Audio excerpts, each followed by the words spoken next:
My name is Jason J. Rock Houston, and this is Categories TV. We'd like to welcome our special guest today, Harrison Marcello. Harrison is the guitar player from the band Tempt, and you guys are based out of New York, is that right? Yeah, we're all from New York City except for Nick. He's originally from Windsor, Ontario, which is right across from Detroit, but he's been living in the city now for like over 10 years, so we give him an honorary New Yorker card. Oh, there you go. So we're talking to you today, of course, because you guys just released a cool music video for your cover of a Queen classic, "We Will Rock You." And right off the bat, I want to say I love your guys' version. And you guys, you didn't make a carbon copy of the song. You kind of, I think, made it really your own. And I mean, one thing I noticed in your version is, like in the original version, the clap is really kind of the main part of the song, not so much in your song. So let's talk about first of all how you guys decided to cover the song. Yeah, so that the version that we did, the fast version, is actually one that Queen used to do live. A lot of people don't know that. But they used to do that version live. They would open their shows a lot with that. And it was a song that that version I remember I heard when I was really young. My dad had like a bootleg Queen live, Oh, tape. okay, that's probably like Queen Killers or Life Killers or something like that, I think. Yeah, and that fast version was on it. And I had a vague memory of it. And we were looking for some covers to do during our set. And so I brought it to the guys and we played it a few times uh like in New York when we are just playing some shows and it went over great. But we played it in Europe, when we did this big tour in Europe this past summer where we played with Iron Maiden and Shinedown and Tremonti and did all the big festivals. Wow, Iron And Maiden. I mean, that's quite a different crowd for you guys. What was that like? that that was an amazing show. We had actually been told a lot going into that show, like how tough their fans are going to be, but they loved us. We played that show with Airborne, Shinedown, and Iron Maiden, so it was I mean, if almost you like guys can win over the Maiden crowd, what I mean by that is they're obviously a lot more metal than your band. You guys are a lot more towards hard rock, maybe a little more pop oriented than Iron Maiden. So that's amazing. I mean, I think that speaks volumes if you guys are able to win over the Maiden crowd.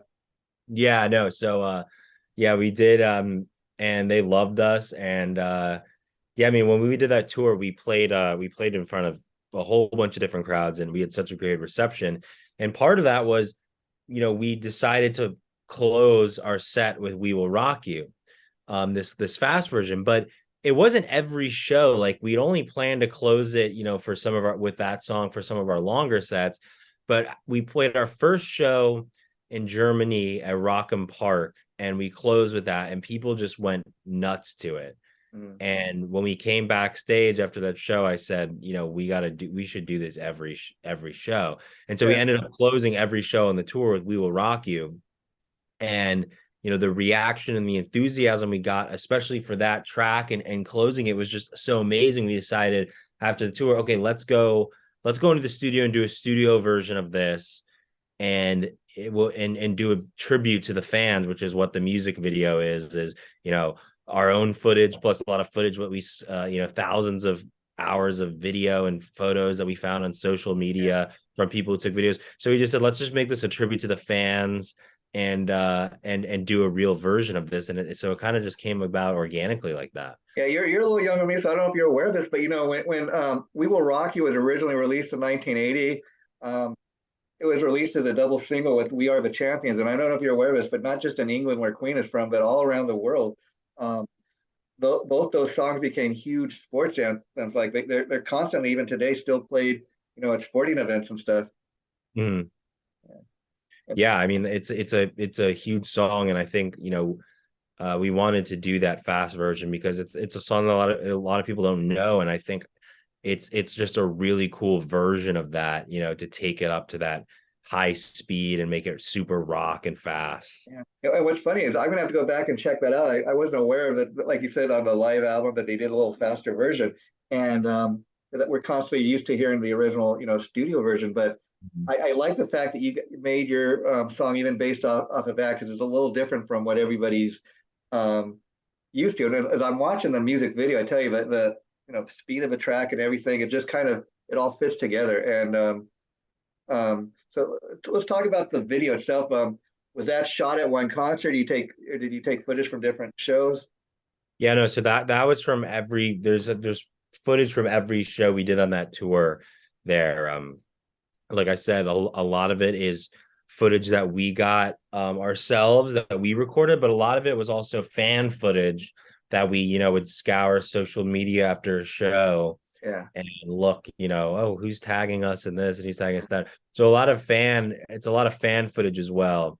And so yeah, so we really want to just make it a tribute to the fans and showcase like how much fun we had over there and how much of a connection we were able to make with our European audience. Yeah, and being Americans yourself, that's got to be a great feeling because I think another reason it's so popular over there in Europe, obviously, the guys in Queen are from London originally, and being a big British rock band, that's where they originated, and again, those songs are famous all around the world. But being that Freddie Mercury has passed on, and I mean that's part of the reason. Do you think why Roger and Brian are still able to go out and do what they do with Adam Lambert? Because I mean, let's be honest, who would have ever thought they'd be able to, get somebody to fill in for Freddie Mercury?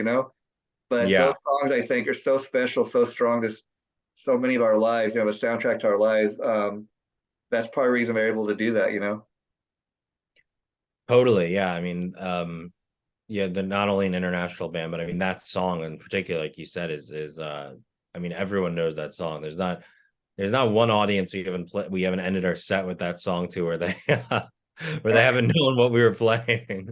I imagine, ending that is, your encore. You've seen, yourselves when you guys are playing in concert. What a great rallying song that is to kind of get the audience up on their feet and kind of, the whole. I love the message of the song. Kind of like, you're all we're united. You are our people. Come join us. Yeah. Yeah, no, I think that's why we realized it worked so well on the tour and why we wanted to make the studio version because it really is such a uniting song for everyone and seeing all the seeing the reaction to it and what happened over there with our fans and meeting fans who've been fans of us for years, who never been able to see us before. It really just was the perfect song that kind of brought everything together Yeah. and really made that tour so special. And see, I think if you look at Queen's catalog of music, why they've got so many fans worldwide is Queen's one of those bands that's hard to pigeonhole. I mean, they're a lot closer to, I'll say, hard rock and pop than they are to metal, kind of like Tempt, yourselves. But like you look at something like they had a song, "Stone Cold Crazy." That's probably as metal as the band ever got, But yet then they got something like somebody to love, and they got something like Killer Queen that's almost rock and roll vaudeville. So Queen is one of those bands that they can do. They did many different types of music. Yeah, totally. They they're I think that's what makes a great band too, is I mean when you look at all the best bands throughout history up till today, they're bands that are versatile and every record they make, yeah, it's their core sound that is still there, but Not they're all always trying to do together. Yeah. yeah, they're always trying to do something different. Like no matter how, whatever Queen's trying, you still know it's a Queen song listening to it because they have that unique sound, even though they might be trying out a little bit more of a metal thing or going more rock or going more into funk or something. And yeah, I think we try to do that too. It's all about finding your voice and then just experimenting I think within. that's why you guys are able to do more than one, just more than one type of thing. I mean, even the last time I talked to you, because you guys put out a great Christmas single, and you were sharing me the fact that Billy Squire is your godfather, and you heard his original version of a song, and again, a lot of rock bands would kind of I don't know about putting out a Christmas song, but it's something different, and you compare even what you did on that track to this, and they're different kind of tracks, but somehow it fits within what you guys do. Yeah, and we're just trying to have fun. We love music and love making music and playing music. So, and we're fans of all different types of music. So when we have an opportunity to cover something that's different or just pay respects to anyone through a cover, that's exciting for us to do. And like when you guys decided to cover "We Will Rock You," was it kind of like a band decision? Was it somebody's idea at the label, or was it just really just from playing the song in concert and seeing the way the fans reacted to it? Yeah, it was a band. Whenever we do covers, because we obviously, like when we play live, most of our set is original songs, Yeah, but yeah. we usually like to have at least one cover, maybe two in a set, depending how long it is, just as something to kind of, Yeah. for the people that don't know us, to get them more involved and whatnot. And so it was something we just decided as a band, and it was really due to the reaction that we saw to that track in Europe and how crazy people went hearing it, that we decided, okay, we should go and do a studio version of this and do a video and turn it into something. And how's the reaction been since you guys posted the video? I mean, seems like people are loving it, huh? Yeah, in fact, we've been in communication with Brian May, who loves it. Oh, And wow. There you go. yeah, so it's an interesting story. So we played before we played our first real show in Europe. We did a warm-up show in London, basically a show just to make sure that our gear was working, like after Yeah, we got off the plane. And so we did this small warm-up show in London. We didn't advertise it really or anything. It was purely just for us to, like, kind of get practice. settled. Yeah, get it, like basically a rehearsal show before we went to Germany to start the tour. And one of our fans came to that show, and it turns out he is really good buddies with Brian May. Oh, wow. We didn't know this at the time, but basically half a year goes by to the tour. We released this video, and he messages us saying, "Oh, I sent this to Brian, and he loves it." And he was showing us these, voice memos Brian was sending and texting how much he loved it. So we decided to pay it back, and we decided to donate all the proceeds that the single is going to make towards one of Brian May's charity called Save Me Trust, which is like a wildlife charity. Oh, So wow. How it cool is was that? really, Wow. yeah, so it was really cool to get the recognition from Brian. And now we're doing a cool thing where we got I can't say any names yet, Yeah, yeah. but we have a bunch of amazing guitar players who are doing their own version of the solo for our track. So Oh, they're going to be playing their own guitar solo on our cover of We Will Rock You. And we're really going to turn it into a cool tribute to Brian May, which I think will be I really can't nice. wait to hear that. Yeah, we'll have to Yeah. have you come back and talk about that. But and obviously, as last time I talked to you, you also mentioned you guys are currently like working towards is it a full length or an EP Well, we have a full leg done. We've had it done since for COVID, right? yeah, like right when it was basically mastered like the first week of the lockdown or something. So that record is going to be coming out in this summer. Oh, We don't wow. have a specific date yet, but we're really excited but we will, and we're going to start releasing singles from the record up until the summertime, starting this spring. So in a month or two. So nobody's heard the songs on the new album as of yet until you start releasing them, right? Yeah. So, and we're really excited because this record's great, and Chris Lord Algae mixed it, so it sounds fantastic. And then with that, we'll be doing more touring this summer, which we're working on now, which is And really exciting as well. and I was curious, like these cool covers you guys have done, like the one for We Will Rock You, and I know you did some cool Def Leppard and Motley Crue and Bon Jovi covers. Any thought to putting those out like on a cover CD or are they just kind of done for fun? No, I think there's a real possibility that we'll do something like that. Not only do we have a bunch of like studio covers we recorded, but we've done a bunch of them just acoustic, Zach and I too. So Too, I yeah. think it'd be really cool to do that. Once right now Once we're the just album gets focused out, on that's the main thing, obviously. Yeah. yeah, right now we're just focused on getting this record out that we've been waiting on and getting a tour together. But because we've been sitting on this record since before COVID, or since the beginning of COVID, we've pretty much written an entirely new record now. Wow. So we have so much stuff that's going to start coming out in the summer, and it's basically just going to be a never-ending train of, Well, that's always good to have an excess of material. I mean, yeah.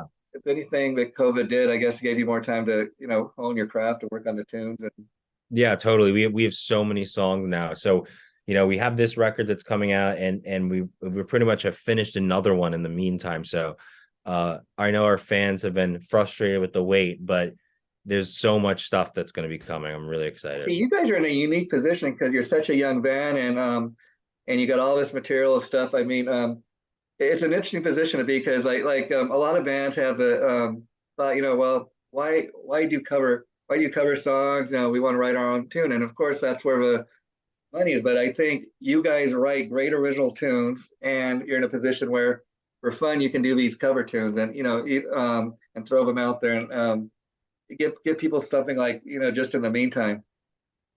Yeah, and we just have a lot of fun doing it too, because we just love music, and it's for me, it's and for the rest of the guys, it's really fun to take a song that we love.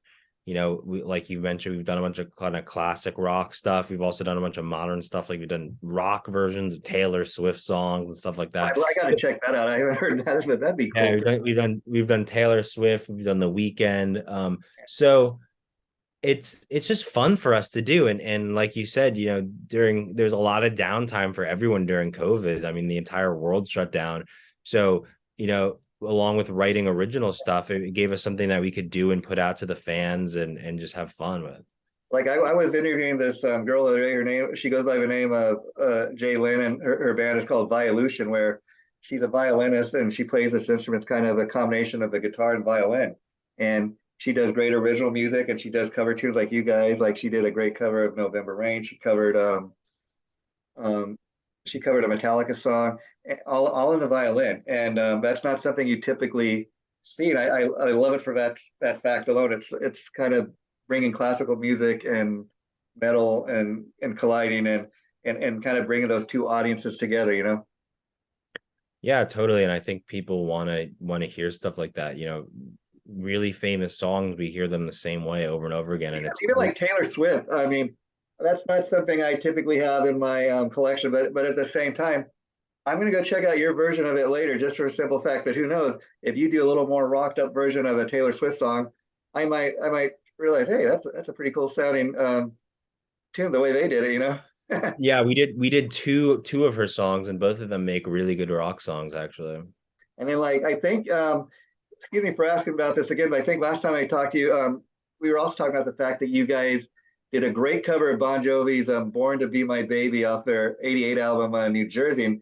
And I think you were sharing with me the reason you guys did that was kind of to thank Bon Jovi for letting you open up some shows for him. And so I imagine he's heard your version. You want to talk a little bit about that and what he thought about it?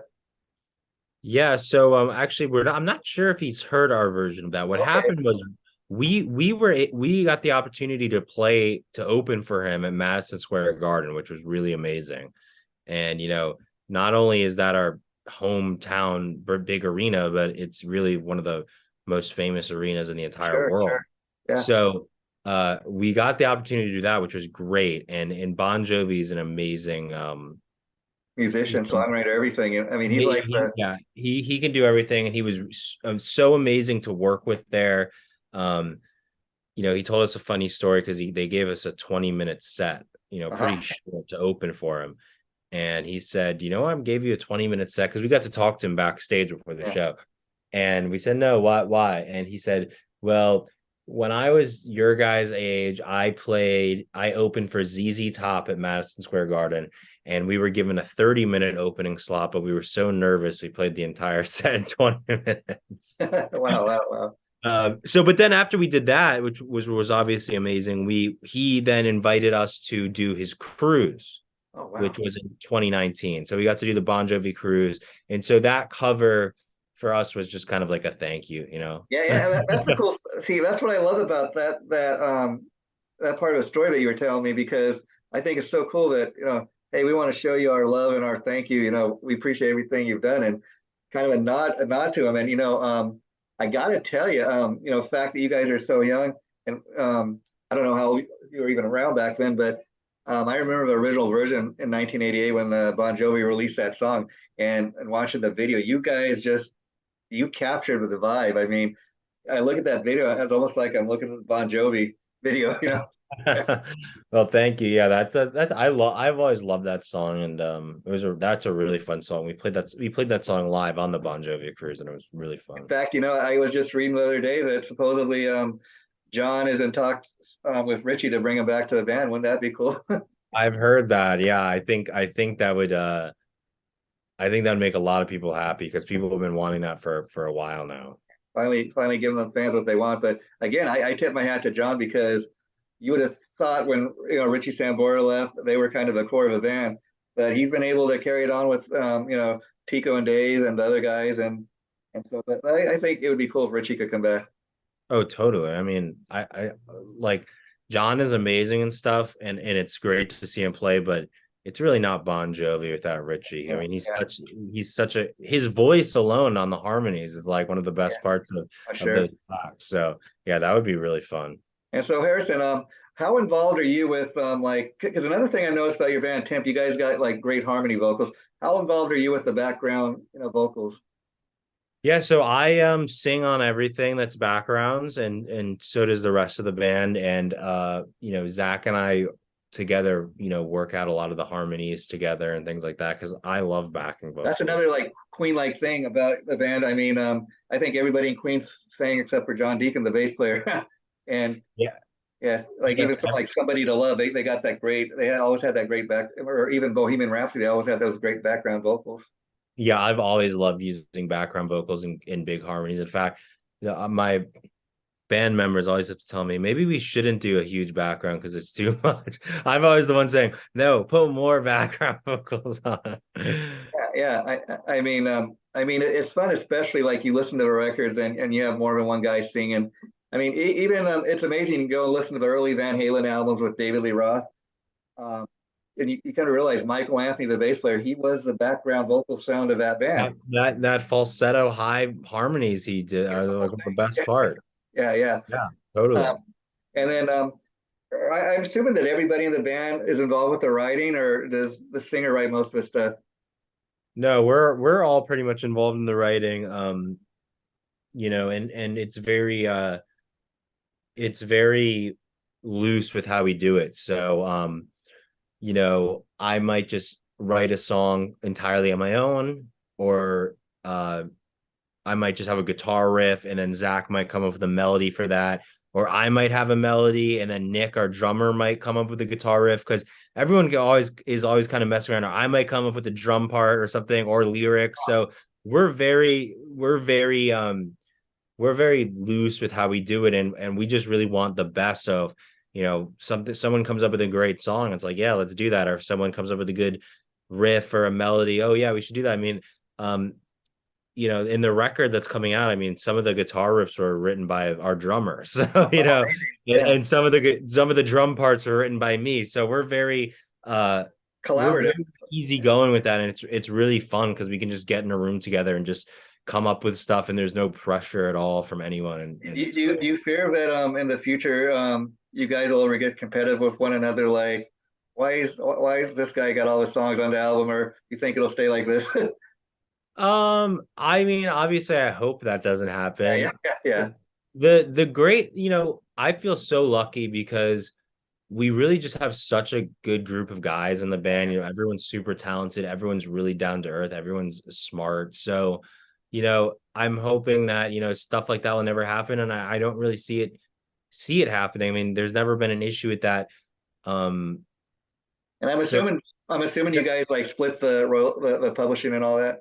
yeah, and there hasn't been an issue with that. And we haven't agreed, we're agreed on the vision that we have as a band, and we really believe in this vision that we're forging as Tempt. So, it's not like someone doesn't really want to be a part of it, or they want to do it I ask is differently. that's where bands seem to get in trouble. If you've ever noticed, like a lot of I know a lot of bands started off or they split. Everybody gets an equal share of the publishing, and then more and more people become more successful. Um, they become a little more competitive, and that's a lot of times where the issues start to kind of rise up. So hopefully it won't get there. Yeah, well, I mean, yeah, I hope it won't get there, but if we do get there, at least hopefully there'll be some money involved, is all I can Yeah, say. maybe yeah, maybe it will be. Hopefully there will be some money to fight over. That's Yeah. It doesn't seem like it seems like it is a very collaborative effort, and it doesn't seem to really be any egos, which is cool, I think. No, there really aren't, and we're all really great friends, and it's just been so much fun, and the whole COVID thing's been a big bummer, but we're really excited to get this train moving now. And so you mentioned, obviously toured in the US, you've toured a little in Europe. Where's been your favorite place to tour so far? Germany and France are my two favorites. The fans in Germany and France are the craziest music fans you'll ever see. They just go nuts. And do you think that's because they don't get a lot of rock concerts there, or what do you think it is? No, they get a ton. I mean, like they have some of the biggest rock festivals in the world there. I'm not sure why. I just think I think they're just culturally like they're really passionate about music. And Yeah, I hear a lot of European fans are real just they love their rock bands, they're real loyal. yeah, no, they love rock music. And yeah, I just think they're really passionate people and they go nuts when they hear music and they don't care what they're listening to. Yeah. Well, Harrison, I've been enjoying the new single and the video, and I'm gonna post it when the interview posts. It'll probably go up in like in a week or so. Once I have a date for you, I'll let you know. But thanks for taking time to do this. You had fun. Let's keep in touch, and once you start dropping more singles, I'd love to have you back. Okay. Yeah, totally. When we got some more stuff for you, I'll definitely be back on. Okay. Take care, friend. My friend. Bye bye. Have a nice day. Yeah, have a good night.